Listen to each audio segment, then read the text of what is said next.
Tonggak kehadiran calon independen bisa dilacak dari Aceh sekitar tahun 2006.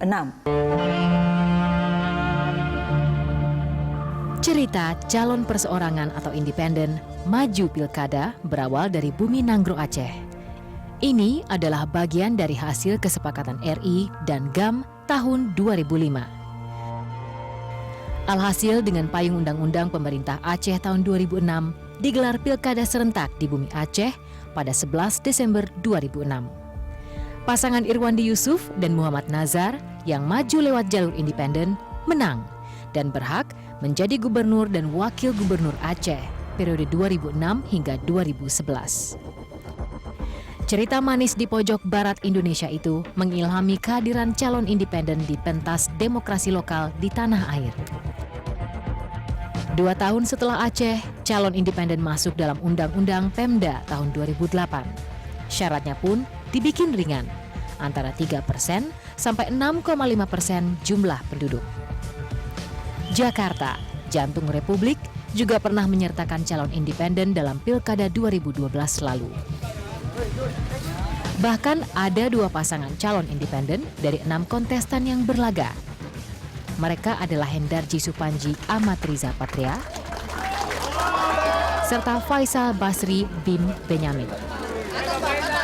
Di Pilkada serentak 9 Desember 2015, calon independen yang berlaga meningkat. Ada 137 pasangan calon dari 827 kontestan. Kenyataan ini seharusnya menyadarkan kita semua bahwa calon independen menyehatkan demokrasi Indonesia. Arus balik yang menginginkan hal yang bertolak belakang sudah sepantasnya ditolak. Ya, saya boleh garis bawahi ya Mas Arief ya tadi tentang bahwa masyarakat ingin mencari pemimpin yang baik. Ya, setuju saya. Mereka sebenarnya tidak terlalu peduli mau dari partai atau dari mana asalnya, Mas Arief. Ya, menurut saya memang begitu ya.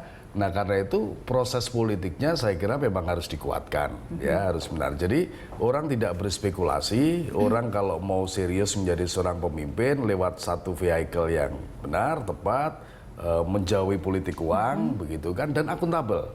Akuntabel itu artinya bukan sekedar akuntabel dalam bentuk bunyi-bunyian kepada publik, tapi memang teruji, terbukti. Dan kalau misalnya begini, orang yang dicalonkan dari partai politik, dia menjadi bupati. Kalau dia tidak bekerja dengan baik, tidak hanya dirinya yang disalahkan, partainya juga. Nah ini kalau calon perorangan, hanya dirinya sendiri, jadi sangat enteng gitu loh. Saya membayangkan soalnya begini Mas Hanta, jadi kalau misalnya orang pengen jadi kepala daerah, dia tidak bekerja 1 tahun sebelumnya gitu. Tapi sudah sekian lama di daerah itu gitu. Jadi memang mau dari partai atau dari manapun, dia akan ada usaha untuk kemudian melakukan sesuatu untuk daerah itu. Harus kita penuhin itu tadi, hak publik mendapatkan pemimpin terbaik, mutiara terbaik. Dari mana tempatnya, dari mana jalur. Ini kan kita sedang bicara jalur, jalan. Tujuannya kan sama. Ibarat kita mau ke Surabaya di Jakarta, bisa pesawat, bisa kereta api, ya sama, sah dua-duanya, asal legal, dipermudah semuanya. Jadi yang terpenting adalah ujung dari proses demokrasi prosedural itu, substansi demokrasinya terpilih pemimpin yang terbaik. Nah, bagaimana proses pemimpin terbaik itu? Banyak cara tadi, dengan jalur independen, jalur non partai atau jalur partai politik. Ini yang harus didorong, dan proses yang sebenarnya yang difokuskan bukan pada sekedar verifikasi tadi, tapi proses seleksi. Ini kan seleksi. Jadi ada tahap seleksi, ada eleksi, election. Di proses seleksi ini, seleksi integritas, seleksi kapabilitas, seleksi dan seterusnya, itu baru pada election dan dipilih oleh rakyat, oleh masyarakat. Saya kasih contoh misalnya, kita survei, kredibel, ada kandidat kuat yang diinginkan publik, masyarakat secara umum bisa dipertanggungjawabkan, tetapi tidak mendapatkan jalur yang partai politik tadi misalnya. Maka muncullah alternatif. Ada jalur bisa dilalui, dan bagi masyarakat kan terpilih yang terbaik. Nah itu sebenarnya substansinya, menurut saya yang harus kita perkuat ya, demokrasi kita arahnya sana. Mempermudah untuk semua. Tadi Mas Ferry sudah katakan, ya udah yang sudah di DPR atau DPRD, ya udah boleh saja mencalonkan gitu partai. Iya, prinsipnya tadi saya sepakat. Lebih ribut nggak buat KPU itu? Dalam konteks teknisnya bisa jadi lebih ribet lah ya. Kita harus memverifikasi segala macam. Tapi dalam membangun sebuah tatanan demokrasi yang juga KPU juga terlibat di dalamnya, walaupun dari sisi administrasi kita menjadi lebih baik seperti itu. Jadi ini yang memang harus kesempatan menjadi lebih banyak gitu. kesempatan lebih banyak, dan ini harus menjadi catatan adalah soal rekrutmennya juga. Oke. Ini penting soal rekrutmen politik. Kenapa? Karena ujung-ujungnya KPU nanti yang disalahkan. Oke. Ketika misalnya ada calon yang memang tidak verified, yang itu tidak diseleksi secara benar oleh partai atau oleh perorangan, dia daftar ke KPU, ujung-ujungnya KPU coret dan dia harus menuntut ke pengadilan gitu kan, seperti itu. Ini kan menjadi hal yang cukup merepotkan kita juga. Nah, seharusnya proses rekrutmen ini juga harus dikawal dengan baik. Jadi urusan integritas, urusan kapabilitas, urusan dia punya mekanisme internal partai itu harus selesai di partai. Urusan administrasi, urusan yang memang terkait dengan norma yang ada dalam undang-undang, KPU yang memang ini kan ada. rekrutmen dari partai. Kalau dari partai, kalau perorangan gimana bayangkan? Sama saja mekanismenya. Jadi ya itu terserah mekanisme yang ada di perorangan itu sendiri. Bagaimana yang ada. Tapi ya Siapa ketika dia yang sudah merekrut, masuk, siapa yang menyeleksi, siapa? ketika dia sudah masuk ke kita, itu yang harus menjadi perhatian kita. Gini, tanda-tanda zaman itu berubah dan berubahnya banyak sekali. Jadi kalau kita membuat peraturan yang tidak mengikuti tanda-tanda dan permintaan zaman itu bisa dianggap sebagai memutar mundur jarum jam. Saya mengandaikan ada rekrutmen lewat partai politik, tapi juga ada rekrutmen lewat publik. Kan kira-kira itulah calon independen tadi. Dan kita ambil contoh Ahok itu, kita anggap saja bahwa ini sebuah rekrutmen yang dilakukan oleh publik. Apa basisnya? Basisnya adalah karena publik itu cerdas dan paham tentang kinerja seseorang. Kerja seseorang diketahui. Dan sekarang di berbagai daerah, bahkan sampai ke pelosok-pelosok, mereka kan sudah tahu dan sudah bijak untuk melihat pemimpin mereka sendiri yang mereka anggap baik. Toh di daerah muncul juga nama-nama Karena itu, ya? seluruhnya itu transparan, tidak ada lagi yang bisa ditutup kinerja seseorang.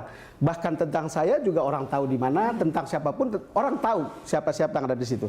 Itulah cerita yang terjadi sekarang ini dan beberapa waktu ke depan. Dan itu tadi menurut saya benar sekali kalau dibuka jalurnya, kalau kita buka selokan, airnya sama-sama mengalir lebih cepat, bikin bagus dua-duanya saja. Jadi mahal nggak ongkosnya? Kalau ini Bisa dibayangkan mahal. Kalau masih menggunakan aturan sekarang misalnya. Kalau dipermudah untuk seperti tadi partai yang sudah masuk di perwakilan ya udah bisa. Prinsipnya kalau kontestasi dan kompetisi yang liberal pasti tidak murah, pasti mahal. Ya, dari sudut pandang apapun pasti mahal, termasuk menggerus sumber daya ekonomi dan uang dari rakyat, dari publik, ya, dan juga dari negara. Nah, mari kita pikirkan itu. Iya. Buat Mas Arief nyaris tidak mungkin kalau kemudian calonnya jadi makin banyak gitu dan lebih mahalnya nggak ketulungan jadinya gitu. Kalau menurut saya sampai hari ini praktek yang kita ikuti, yang kita alami itu mahal. Ya, saya belum tahu bagaimana caranya. Misalnya begini, soal money politik antara pemberi suap, ya, kita harus masuk kategorikan itu sebagai suap menyuap, ya, yang memberi dan yang menerima harus dihukum. Apakah mungkin, ya, kalau yang disuap itu ratusan ribu rakyat, ya, dalam jumlah 100 ribuan ditangkapin semua, kan nggak mungkin juga. Untuk membuktikan yang memberi juga tidak mudah. Pertanyaan saya ke Mas Arief, ini kan ada relawan Jokowi yang membiayai diri mereka sendiri untuk mendukung, bukan? Pada waktu Pilpres. Pada saat yang sama Ahok, orang mulai mengumpulkan KTP lalu kemudian mereka jual merchandise. Tentu saja tidak semuanya 100% benar. Tapi yang ingin saya katakan adalah ketika publik itu tahu bahwa ini calon pemimpin yang bagus, partisipasi itu kan bagus sebetulnya. Kenapa? Partisipasi itu bagus. Betul mahal secara akumulatif. Pandangan saya tidak kemudian menghambat partisipasi. Ya, silakan saja partisipasi. Tetapi prinsipnya semuanya adalah dalam rangka melakukan mobilitas politik secara elit. Kan menjadi elit semua, menjadi komisaris, menjadi apa. Urusannya kan ngomong tidak berpolitik tapi juga dengan kekuasaan. Kan itu saja. Itu elitnya. Iya. Kita jeda dulu lagi ya, kami akan kembali untuk Anda sesaat lagi.